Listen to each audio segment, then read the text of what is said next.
The information provided by the speaker, presenter on the IDSC platform is for general information purposes only. All information is provided in good faith. However, we make no representation or warranty of any kind, express or implied, regarding the accuracy, adequacy, validity, reliability, availability or completeness of this information. নমস্কার, দিগদর্শন থেকে সুজিত চট্টোপাধ্যায় বলছিলাম। সুবোধ বাবু, নমস্কার। নমস্কার নমস্কার। Doctor রায়, আপনাকে যে জন্য phone করলাম সেটা হচ্ছে আপনার পরিচয় আমাদের দিগদর্শনের যারা দর্শক বন্ধু আছে তারা জানেন যে আপনি একজন বিজ্ঞানী এবং তার সঙ্গে সঙ্গে আপনি মানে একজন লয়ারও বটে এবং প্যানেলভুক্ত একজন লয়ার আপনি সুপ্রিম কোর্টের। আজকে আপনার সঙ্গে যে প্রশ্নের উত্তরটা আমরা একটু জানবার চেষ্টা করব, ঠিক প্রশ্ন নয় বিষয়টা জানতে চাইবো, সেটা হচ্ছে এই মুহূর্তে এই একটি কেন্দ্রীয় তদন্তকারী সংস্থা ইডি তারা আবার খুব মানে প্রাসঙ্গিক হয়ে উঠেছেন। তারা গিয়েছিলেন একটি অফিসে, যে অফিসটি আইপ্যাক বলে বিখ্যাত, যারা নির্বাচনী বিশ্লেষণ করেন, বিভিন্ন দলের হয়ে করেন, কিন্তু বেশ কয়েক বছর ধরে তারা খালি তৃণমূলের হয়েই কাজটা করছেন। সেখানে ভোরবেলা ইডি পৌঁছে গিয়ে কিছু জিনিসপত্র সেখান থেকে সিজ করেছে। তারা বলছে কয়লা সংক্রান্ত কিছু চোরা মানে বেআইনি টাকা পয়সা, কালো টাকা এসব উদ্ধারের জন্য গিয়েছিল। আবার সেখানেতে আমাদের মুখ্যমন্ত্রী পৌঁছে যান। সেখানে পৌঁছে তিনি আবার কিছু হার্ড ডিস্ক, ল্যাপটপ এগুলো নিয়ে এসছেন এবং পরস্পরকে অভিযোগ জানিয়ে এফআইআর করেছে। কোর্টেও মামলা চলে গেছে, কিন্তু যে এজলাসে গিয়েছিল সেখান থেকে সে মামলাটা আবার কয়েকদিন পিছিয়ে গেছে, কেন ওখানে তাদের মধ্যে মানে প্রবল হট্টগোল হয়েছে। যাই হোক, সেটা তো অন্য ব্যাপার, ওটা তো হচ্ছে বিচারের ব্যাপার, আদালত কি করবেন না করবেন সব ঠিক আছে। কিন্তু এই যে ইডি আমরা যেটা দেখতে পাচ্ছি, এটা তো সেই স্বাধীনতার পরবর্তী সময়ে ইডি তৈরি হয়েছে। তারপরে আমরা এপ্রিল মাসে 25 সালে দেখলাম সুপ্রিম কোর্টের প্রধান বিচারপতি, তার নাম হচ্ছে বিআর গওয়াই আর কি, তিনি ওই জুলাই মাসে ইডিকে বলেছিলেন যে আপনারা কেন রাজনৈতিক কারণে ব্যবহৃত হচ্ছেন, আমাকে দিয়ে মুখ খোলাবেন না, মুখ খোলালে আমরা কিন্তু ইডির বিরুদ্ধে বেশ কিছু কড়া কথা বলতে বাধ্য হব। তো উনি তারপরে এরপরে আর এগোয়নি ব্যাপারটা। কিন্তু এই যে ইডি যে কাজগুলো করছে, এই জায়গাটা দাঁড়িয়ে আপনার কি মনে হচ্ছে যে বিরোধী দলদের বিরুদ্ধে এটা কি কেন্দ্রীয় সরকারের একটা অন্যরকম চাল, না সত্যি সত্যি ইডি যা করছে ঠিক পথেই করছে এবং সেটা তাদের করবার আইনি অধিকার আছে? আপনি ব্যাপারটাকে কিভাবে দেখছেন? আমি কিভাবে দেখছি প্রশ্নটা নয়, প্রশ্নটা হচ্ছে আইনের চোখে পুরো ব্যাপারটা কি। হ্যাঁ, সেই আইনবিদ বলেই আপনাকে বলছি। হ্যাঁ হ্যাঁ আমি যেটা দেখতে পাচ্ছি যে বেচারা ইডির উপরে আপনারা কেন এত খড়গহস্ত হলেন। ইডি তো এখানে কোনো ভূমিকাই নেয়নি। ইডি করলো কি? কিছুই তো করেনি ইডি। সমস্ত ভারতবর্ষ জুড়ে এসব কি হচ্ছে আমি যেটাই বুঝতে পারছি। ইডির দোষ কোথায়? ইডি তো কিছু করেইনি, ইডি নির্দোষ, একেবারে ধোয়া তুলসী পাতা। আমি বাংলায় বলে দিচ্ছি, ইডি একেবারে ধোয়া তুলসী পাতা, ইডি কিছুই করেনি। আমার এইটা বক্তব্য। ইডিকে দোষারোপ করছে কে? ইডিকে দোষারোপ করছে কে বলুন তো? বিরোধী দল। এবং এই মুহূর্তে যেটা হচ্ছে, আমাদের মমতা বন্দ্যোপাধ্যায় বলছেন যে তাদের যে আইপ্যাক, তাদের যারা রাজনৈতিক কলা কৌশল নিয়ে যারা কাজ করে, সেই তাদের কাছ থেকে গোপন নথি নিয়ে যাচ্ছে। তাদের একমাত্র উদ্দেশ্য হচ্ছে পশ্চিমবঙ্গকে যেন তেন প্রকারে দখল করা। ভোট যুদ্ধে বিজেপি পারবে না বলে এইগুলো ইডি, সিবিআই এসব দেখিয়ে, জুজু ভয় দেখিয়ে এগুলো করছে। হ্যাঁ, কিন্তু মুশকিল হচ্ছে ওই যে ইডি মানে আপনি কি বলছেন? ইডি মানে এনফোর্সমেন্ট ডাইরেক্টরেট তো? হ্যাঁ হ্যাঁ হ্যাঁ, ইডি মানে এনফোর্সমেন্ট ডাইরেক্টরেট। কারেক্ট। এনফোর্সমেন্ট ডাইরেক্টরেটটাকে সংক্ষেপে ইডি বলছে। হ্যাঁ হ্যাঁ হ্যাঁ হ্যাঁ। এই তেমন এই এইরকম এনফোর্সমেন্ট ডাইরেক্টরেট তো কিছু করছে না কোথাও। কোথায় কি করলো ইডি, কোথায় গেল, কবে গেছে ইডি কার কাছে, আমি তো যে বুঝতে পারছি না। সে কি আমি খালি এতে এই কথাগুলোর মাধ্যমে বুঝতে যাচ্ছি এইটাই যে আমাদের দেশটায় সত্যি মানুষরা কি অন্ধ নাকি বলুন তো? শিক্ষিত অশিক্ষিত কথা বারবার বলেছি বলে আমি আজকাল আর ইউজ করতে চাই না। এখন আমি বলতে চাই তারা কি অন্ধ না চক্ষুষ পান? হুম ইডি শব্দটা কানে আপনাদের যাচ্ছে, এনফোর্সমেন্ট ডিরেক্টরেট বলে শব্দটা বাক্যবন্ধটা কানে আপনাদের যাচ্ছে, কিন্তু আপনারা একবারের জন্য ভেবে দেখছেন না যে এইরকম একটা সংস্থা আছে কিনা দেশে? সে আপনারা কি? আপনি শুনে যান, সে কি? হ্যাঁ, ইডি নামক কোন সংস্থাই ভারতবর্ষে নেই। কি বলছেন আপনি এটা? বুঝতে পারছেন কেন? ইডি তো কোথাও আসেনি, ইডি কোথাও কেসও করেনি, কিচ্ছু করেনি। ইডি না গেছে হাইকোর্টে, না গেছে সুপ্রিম কোর্টে, কোথাও যায়নি ইডি। আপনি কাকে বলছেন ইডি? এই যে একটা তদন্তকারী সংস্থা, তাদের পক্ষ থেকে যাওয়া হচ্ছে, না, ভুল করছেন, ভুল করছেন, সবাই ভুল করছে, প্রত্যেকটি লোক ভুল করছে, সমস্ত অ্যাডভোকেট ভুল করছে। কোন ইডি সংস্থা, ইডি নামক কোন সংস্থা থেকে কোথাও বুঝাচ্ছে, ইডি নামক কোন সংস্থার অস্তিত্বই ভারতে নেই। তাহলে অস্তিত্ব না থাকলে এফআইআর হচ্ছে কি করে? হচ্ছে না তো, ভুল বলছেন আপনারা, ভুল লিখছেন, রাজনীতিকরাও ভুল বলছেন। তারা জানেনই না ইডি বলে কোন সংস্থার অস্তিত্ব নেই। তাহলে আইপ্যাকের কর্ণধার প্রতীক জৈনের বাড়িতে তারে ভোরবেলা কারা গেল? এই তো সেটার উপর তারা যারাই গিয়ে থাকুক, ইডি যায়, ইডি বা এনফোর্সমেন্ট ডিরেক্টরেট কেউই সেখানে যায়। বুঝতে পারছি না, একটু খোলসা করে না বললে পরে। এইটাই তো মুশকিল, মানে বুঝতে পারছেন না তো? নিশ্চয়ই নিশ্চয়ই। এইবারে একটু আপনার এই মাধ্যমে একটু অন্যদেরও বোঝাবার চেষ্টা করুন। হ্যাঁ হ্যাঁ, ইডি এনফোর্সমেন্ট ডাইরেক্টরেট বলে যে সংস্থার কথা বলছেন বা সব জায়গায় বড় বড় অক্ষরে ছাপা হচ্ছে, এই পুরো জিনিসটা একটা ভুল তথ্য। এনফোর্সমেন্ট ডিরেক্টরেটের অস্তিত্ব 1 জুন 2000 সাল থেকে বিলুপ্ত হয়ে গেছে। 2000 সাল, সে কি? সে কি? থেকে 25 বছরের আগে হ্যাঁ। এটা বিলুপ্ত হয়ে গেছে। হ্যাঁ, সে কি? এক্স্যাক্টলি। এইটুকু যদি না জেনে থাকেন হ্যাঁ। তাহলে মশাই কি নিয়ে কথা বলছেন আপনারা? এখন যেটা আছে সেটার নাম হচ্ছে ডাইরেক্টরেট অফ এনফোর্সমেন্ট, সেটা ইডি নয়। ইডিটা ছিল যখন, যদিও কোনো আইনের মধ্যে সেটা ছিল না, তবুও ছিল, সেটা ছিল এনফোর্সমেন্ট ডাইরেক্টরেট। কোন আইনের মধ্যে তারা কাজ করতেন জানেন? আইনটির নাম ছিল ফরেন এক্সচেঞ্জ রেগুলেশন অ্যাক্ট 1973। হ্যাঁ, ওই অ্যাক্টের যারা ইনভেস্টিগেটিং অফিসার ছিলেন, ইনভেস্টিগেশনে কাজ করতেন যারা, সেই যে ডিপার্টমেন্ট, সেই ডিপার্টমেন্টের নাম ছিল এনফোর্সমেন্ট ডাইরেক্টরেট, একটা directorate.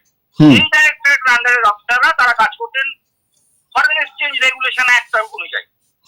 Foreign exchange regulation act এটা ছিল একটা ক্রিমিনাল অ্যাক্ট। এই ক্রিমিনাল অ্যাক্টে অনেক অত্যাচার করেছে, নির্দোষ অনেককে সাজা দিয়েছে। এইসব সময়ে সবকিছু ভেবে দেবে ওই আইনটাকে পরিবর্তন করা হয়েছে, আইনটাকে রিপিল করে দেওয়া হয়েছে। আইনের ভাষায় রিপিল করে একটা সিভিল অ্যাক্ট তৈরি করেছে। সিভিল অ্যাক্ট মানে হচ্ছে সেই অ্যাক্টে যে অপরাধ করছে তাকে ক্রিমিনাল হিসেবে ধরা হবে না, তাকে ধরা হবে একটা সিভিল অফেন্স করেছে, তার পেনাল্টি হবে জরিমানা। অর্থাৎ সিভিল অ্যাক্ট, সেই সিভিল অ্যাক্টের নাম হচ্ছে ফরেন এক্সচেঞ্জ ম্যানেজমেন্ট অ্যাক্ট 1999। তো সেই অ্যাক্ট অনুযায়ী 36 সেকশন অনুযায়ী একটা ডাইরেক্টরেট বানানো হয়েছে, তার নাম হচ্ছে ডাইরেক্টরেট অফ এনফোর্সমেন্ট। তাদের যারা অফিসার তারা ডাইরেক্টরেট অফ এনফোর্সমেন্টের আন্ডারে কাজ করবে। এই ডাইরেক্টরেট অফ এনফোর্সমেন্ট যারা অফিসার, এরা কিন্তু কোন রকম ক্রিমিনাল ম্যাটারের মধ্যে ঢুকবেন না, এরা সিভিল অ্যাক্টের অনুযায়ী কাজ করতে হবে, তাই তো? কিন্তু এবারে এরা যদি সিভিল কাজই করে তাহলে করবেটা কি? একটা আইন তৈরি করা হয়েছে 2002 সালে, সেটার নাম হচ্ছে prevention of money laundering act 2002। এই অ্যাক্টে বলা হয়েছে পিএমএলএ, হ্যাঁ পিএমএলএ যার নাম, হ্যাঁ হ্যাঁ হ্যাঁ পিএমএলএ যাকে বলে, ঠিক আছে?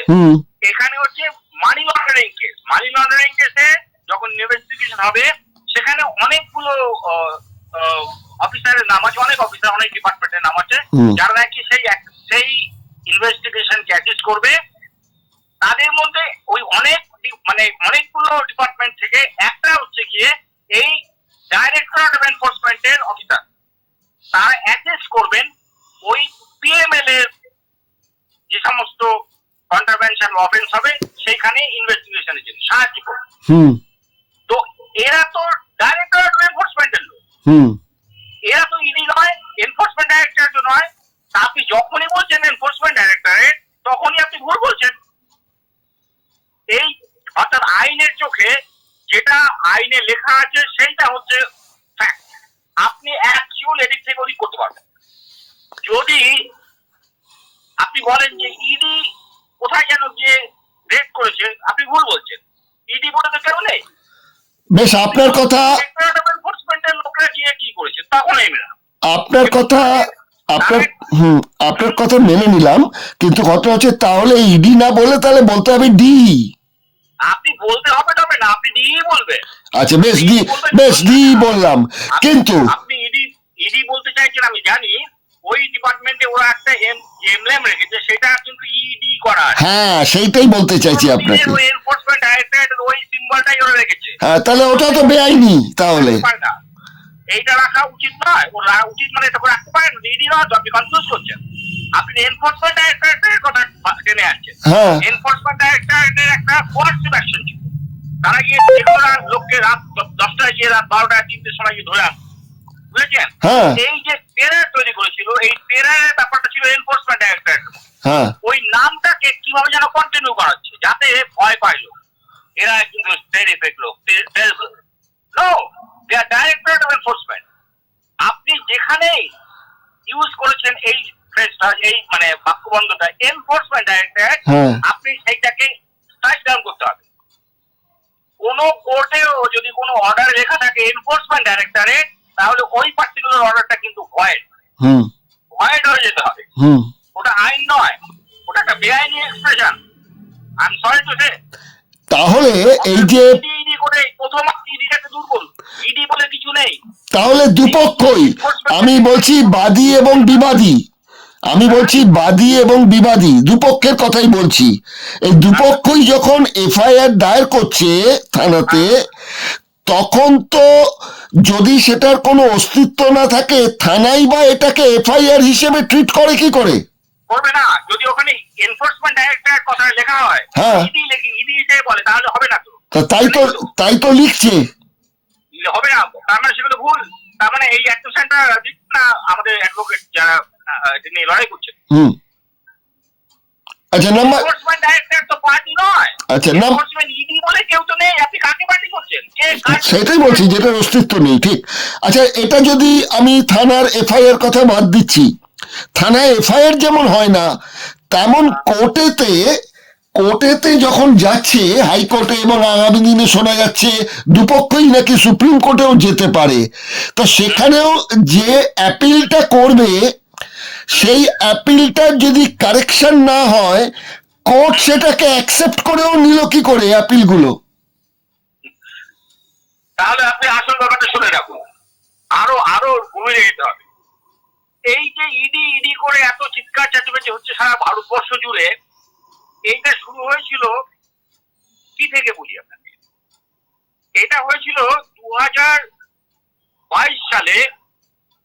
একটা জাজমেন্ট দিল 27 জুলাই 3 জনের bench, justice M Khanwilkar, justice Dinesh Maheshwari, justice C T Ravi Kumar. তাদের এই রায়টা কিসের ব্যাপারে ছিল? রিলেটিং টু পিএমএলএ বিভিন্ন মামলা হয়েছিল। সেখানে কোয়েশ্চেন উঠেছিল যে এই যে তথাকথিত ইডির অফিসাররা যে সমস্ত কাজগুলো করছেন ইনভেস্টিগেশন, এগুলো কনস্টিটিউশনালি ভ্যালিড কিনা। এই যে কোয়েশ্চেন, সেই কোয়েশ্চেনের অনেক দিন আলোচনা করার পর একটা ল্যান্ডমার্ক জাজমেন্ট দিয়েছিলেন। ওই লিখেছিলেন এটা ওই জাস্টিস এম খানওয়ালকার। তিনি বলেছেন যে এনফোর্সমেন্ট ডাইরেক্টর যে কাজগুলো করছে তাদের যে পাওয়ার, সেই পাওয়ারটা কনস্টিটিউশনালি ভ্যালিড। এবার এনফোর্সমেন্ট ডাইরেক্টরেট ইডি এই যে শব্দ সেই যে এই কথাগুলো কিন্তু ওই ল্যান্ডমার্ক জাজমেন্টে লেখা আছে। এবারে ভারতের সংবিধানের একটা আর্টিকেল আছে, আর্টিকেল 141, তাতে দেওয়া আছে স্পষ্ট, হেডিংটা হচ্ছে law declared by supreme court to be binding on all courts. তার মানে সুপ্রিম কোর্ট যদি কোনো ল ডিক্লেয়ার করে, মানে যে কোনো এই ধরনের একটা অবজারভেশন সেটাকে ল হিসেবে ট্রিট করা হবে, সেটা সারা ভারতের প্রত্যেকটি কোর্টকে অবশ্যই মেনে চলতে হবে। এটা ফ্রেমিংটা এরকম, the law declared by the Supreme Court shall be binding on all courts within the territory of India. ঠিক আছে? আচ্ছা, তাহলে সারা ভারতবর্ষের প্রত্যেকটি কোর্টে মানবে যেটা, সেটা হচ্ছে enforcement directorate, in short ED, তারা যা করছে ঠিক করছে। লজিক্যাল তো? ঠিক, মানতে বাধ্য। ঠিক। কারণ সুপ্রিম কোর্ট বলেছে, তার উপরে কিছু নেই। নিশ্চয়ই। তাহলে সুপ্রিম কোর্ট বলেছে কি যে এনফোর্সমেন্ট ডাইরেক্টরেট যা করবে সেটা ঠিক। এনফোর্সমেন্ট ডাইরেক্টরেট এখানে কিছুই করছে না। তাহলে যারা করছে তাদের ব্যাপারটা ঠিক কিনা সেটা তো কোথাও বলেনি। এইটা তো আপনার ওই ডাইরেক্টরেট অফ এনফোর্সমেন্টের উপরে এই রুলিংটা তো আপনি অ্যাপ্লাই করতে পারবেন না। পারবেন কি? না, পারবেন না তো, কারণ এর তো সারা ভারতের প্রত্যেকটি কোর্টকে মানতে হবে ওইটা, যেটা নাকি সুপ্রিম কোর্ট বলেছে। কি বলেছে? 100বার। এনফোর্সমেন্ট ডাইরেক্টরেট, সংক্ষেপে ইডি, তাদের যে পাওয়ার আছে সেই পাওয়ারটা কনস্টিটিউশনে ভ্যালিড। ইডির কথা বলেছেন, ইডির পাওয়ার আছে কিনা আছে ইডি দেখবে। ইডি তো এখন নেই। ইডি তো ওই যে 1 জুন 2000 থেকে ইডি শেষ হয়ে গেছে, ইডি আর নেই। এখন আছে directorate of enforcement. Directorate of enforcement এই ঘটনাগুলো তারা যা করছে সেগুলো কনস্টিটিউশনাল ভ্যালিড কিনা সে ব্যাপারে এখনো কোনো জাজমেন্ট নেই সুপ্রিম কোর্টের। না, তাহলে কি দাঁড়াচ্ছে ব্যাপারটা বলুন তো? ওই কথাটা তাও তো ওই সুকুমার রায়ের ওই কথা মতো হয়ে গেল যে ছায়ার সঙ্গে যুদ্ধ।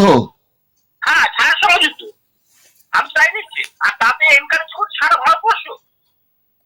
আমি অবাক, আমি রিয়েলি অবাক যে সারা ভারতের এক জায়গা থেকে একটা কর্নার থেকে এই কোশ্চেনটা উঠলো না। এটা উঠলো একমাত্র এই কলকাতার এই এদোবলি মার্কা লোক রায় কথাটা বলছে। আপনি বলুন, কোন কাউকে দেখিয়ে দিন আমাকে যে এটা আমি ঠিক করছি না। না, নিশ্চয়ই, এটা তো আপনার কাছেই প্রথম শুনলাম। কোন জাজমেন্টে এনফোর্সমেন্ট ডাইরেক্টর হিসেবে কথাটা এক্সপ্রেস এসেছে এই কথা দুটো, সেই জাজমেন্টের ওই প্রশ্নটুকু ইনভ্যালিড।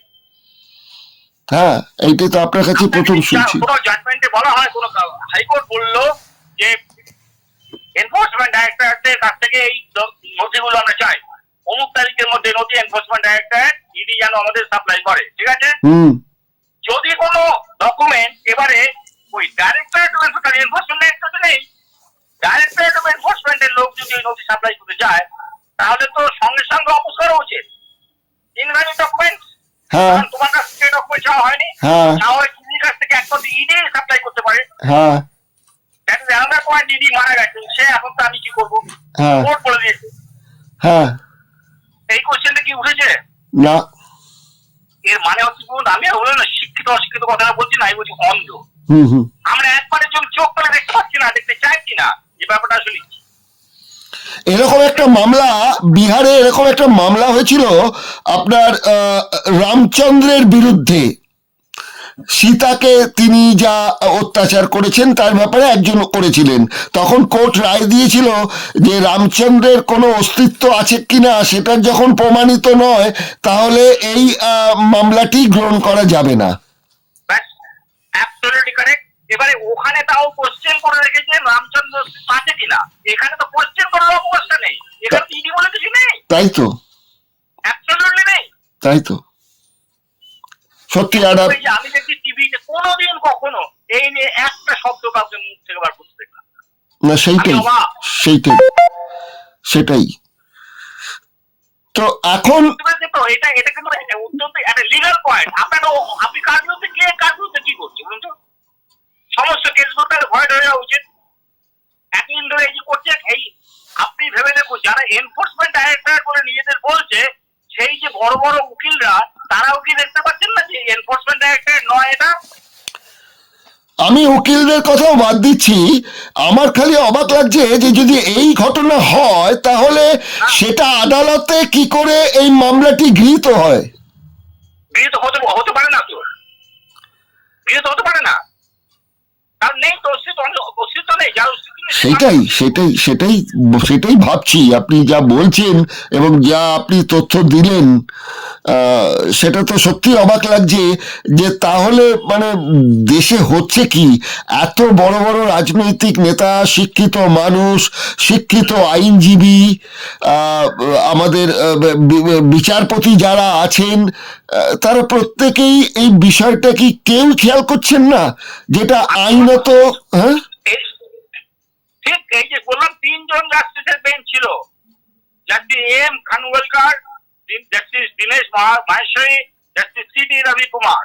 এরা যখন এইটা লিখছেন জাজমেন্টটা, তারা দেখছেন না যে এনফোর্সমেন্ট ডাইরেক্টর বলে কিছু নেই।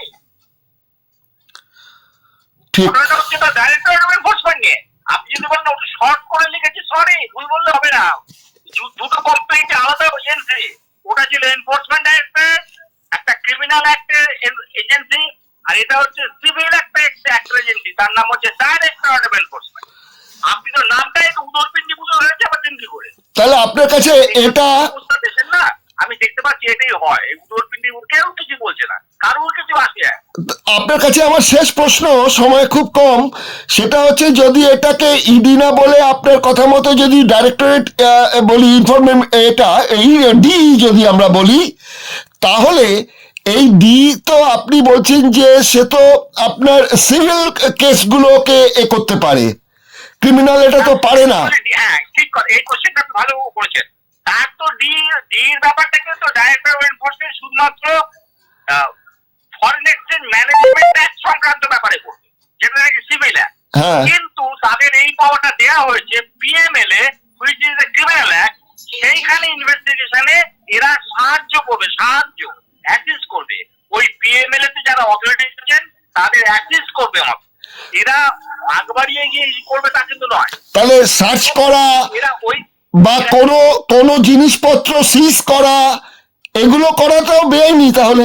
না, এগুলো বেআইনি হচ্ছে না, কারণ এটা পিএমএল এর হিসেবে। যখন ওই ডাইরেক্টর অফ এনফোর্সমেন্ট লোকরা পিএমএল এর কাজগুলো করছে, আচ্ছা, মানি লন্ডারিং, আচ্ছা, সেক্ষেত্রে কিন্তু তাদের এই পাওয়াটা দেয়া। হ্যাঁ, মানি লন্ডারিং তো বলছে, কয়লা টাকা বেআইনি লেনদেন, মানি লন্ডারিং ব্যাপার, কোনো ফরেন এক্সচেঞ্জ ম্যানেজমেন্টের মধ্যে কিছু আসছে না। না, হ্যাঁ, সেটা করতে পারে, কিন্তু আপনি কিছুই করতে পারবেন না, কারণ ওই যে সুপ্রিম কোর্ট বলে দিয়েছে যে এনফোর্সমেন্ট একটা একটু সবকিছু অলরাইট। এটা তো সারা ভারতবর্ষের প্রত্যেকটি জায়গায় আপনাকে এনফোর্সমেন্ট অ্যাক্টের ব্যাপারটাই অ্যাপ্লাই করতে হবে। আপনি তো বাউন্ড, কারণ 141 বলেছে the law declared by the Supreme Court shall be binding on all the courts within the territory of India. তাদের এনফোর্সমেন্ট অ্যাক্ট যেন সুপ্রিম কোর্ট বলছে ডাইরেক্টর অফ এনফোর্সমেন্ট বলে কিছু নেই। তাই তো আমরা কোন স্বর্গে বাস করছি ভেবে দেখুন, কোন স্বর্গ? তাই তো আপনাদের একটু খারাপ লাগে না? খ্যাঁচা করতে ইচ্ছে করছে নিজেকে, আমার করছে। হ্যাঁ, এক ঘটনা সে বহু বছর আগে 98 যা হয়েছিল ঘটনাটাই এক। শুধু এটা নয়, আরো অনেক বড় বড় ব্যাপার আছে, আরো অনেক বড় বড় ব্যাপার আমরা আসবো। এটা আগে আমরা আমাদের দর্শক বন্ধুদের কাছে পৌঁছে দিই এবং অন্যান্য যারা আইনজীবী আছেন তাদের কাছেও প্রশ্নটা রাখছি, এবং রাজনৈতিক নেতাদের কাছেও রাখছি যে আপনার এই বক্তব্যটার প্রেক্ষিতে তারা কি বলতে চান সেটা একটুখানি আমরা দেখে নিই এই আমাদের এই অনুষ্ঠানটি প্রকাশ্যে আনার পর। দেখুন, এটা করতে পারেন, এটা হওয়া উচিত বটে, কারণ একটা বেআইনি ঘটনা ঘটে যাচ্ছে সারা ভারতবর্ষ জুড়ে, আমরা কিন্তু রাখাচ্ছি না। কি কোথায় লেখাপড়া করলাম মানলাম, এই বেআইনি জিনিসটা আমরা বুঝতে পারি না। ঠিক আছে, জানা রইল। যে কোনো ভারতের নাগরিকের এটার বিরুদ্ধে কথা বলা উচিত, কারণ স্টেট যদি ভুল করে তাহলে আপনার সেই ভুলটা শুনতে দেওয়ার ক্ষমতা আছে। একটা সুপ্রিম কোর্টের একটা রুলিং আছে, ইউএস সুপ্রিম কোর্ট বলেছিল, যেটা নাকি সুপ্রিম কোর্ট অফ ইন্ডিয়াও এইটা করেছে, সেটা হচ্ছে যে it is not the function of our government to keep the citizen from falling into error. It is the function of the citizen to keep the government from falling into error. আপনার এটা ক্ষমতা, যাতে government যদি কোন রকম ভুল ডাইরেকশনে যায় আপনি এটাকে কারেক্ট করে দেন। গভর্নমেন্ট আপনার ব্যাপারে কোনো নাক গলাতে পারে না, আপনি গভর্নমেন্টের ব্যাপারে নাক গলাবেন, কারণ গভর্নমেন্ট আপনার, it's for you, you made it. কোথায় কি করছি আমরা, কি করছি বলুন তো? এই যে এত বড় অন্যায় ঘটে যাচ্ছে, অন্যায় প্রথমে জানতে হবে, প্রথমে জানতে হবে জিনিসটা ভুল। আর ডির তো কোনো লোগোও নেই। হ্যাঁ, ইডি যে লোগোটা ইউজ করা হয়, ডির তো কোনো লোগোই নেই। আর ডির কোনো লোগো নেই, না, ইডিতে কেন বলুন যে ইডির লোগো চেঞ্জ করো। এটা অন্যায় ভাবে করছে তো, অন্যায়, কারণ আপনার উপরে ট্রেড তৈরি করছে একটা। হ্যাঁ আমরা কিন্তু এনফোর্সমেন্ট ডাইরেক্টর, হ্যাঁ, আর এনফোর্সমেন্ট ডাইরেক্টর মানে ভয়ানক ব্যাপার ছিল। হ্যাঁ। সেই ট্রেডটাকে মানে মানুষকে ট্রেড করে রেখেছে এরা, অন্যায়। এবং তার সঙ্গে সঙ্গে তো আমার মনে হয়, আপনি কি বলবেন, ভুল তথ্য, ভুল ইনফরমেশন দেওয়ার মতো তো একটা ক্রাইম হচ্ছে। 100 বার ভুল তথ্য সব করছে, ভুল ভাবে ট্রেড করছে, অন্যায় ভাবে করছে, অন্যায়। তাহলে এটা তো আবার আরেকটা কেসে বলা যেতে পারে যে মানুষ ঠকানো হচ্ছে। একদম মানুষ ঠকানো হচ্ছে, একেবারে তাই, একেবারে তাই। আপনি নিজে বলুন যে প্র্যাকটিস করতে শুরু করুন। তার মানে এটা যে ওই আপনার ওই 420টা বোধ হয় এখন ন্যায় সংহিতাতে কত হয়েছে, 120 না কত হয়েছে নতুন। না, এটা কিন্তু আপনি সত্যি ই করুন যে এই ব্যাপারটা হচ্ছে, এটা কি করে ঘটছে, কি করে ঘটছে, ইডি করতে চাচ্ছে, এনফোর্সমেন্ট। বেশ, ঠিক আছে। রামচন্দ্র ছিলেন কি আর ছিলেন না সেটা নিয়ে হয়তো বা তর্ক হতে পারে বা বিতর্কের মানে অবকাশ থাকতেও পারে, কিন্তু ইডি নেই, এটা নিয়ে কোনো বিতর্ক নেই, এটা zero. ED has been already, I mean, put into rest forever. Repeal ওই ব্যাপারটা নেই।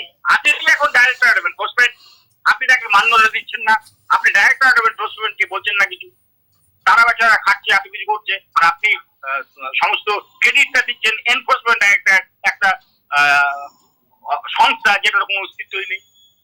এটা অন্যায় হচ্ছে নাকি বলুন তো? সেটা কি ব্যাপার? ঠিক আছে, আজকের পর্বটি এখানেই শেষ করছি। আমরা এটা নিয়ে বিস্তারিত আবার ফলো আপ স্টোরিতে আসছি। আসুন, এটা খুবই একটা ইম্পর্টেন্ট কথা বলেছেন আপনি এই মুহূর্তে, যে মানে এই যে প্রসঙ্গটা না এখন কিন্তু অত্যন্ত প্রাসঙ্গিক এই মুহূর্তে। Keep the iron oil, it is hot. It's really hot. এখনই হিট করুন। থ্যাংক ইউ, খুব ভালো থাকবেন। আজ অনুষ্ঠান এখানেই শেষ করছি। আচ্ছা, হ্যাঁ, নমস্কার। নমস্কার।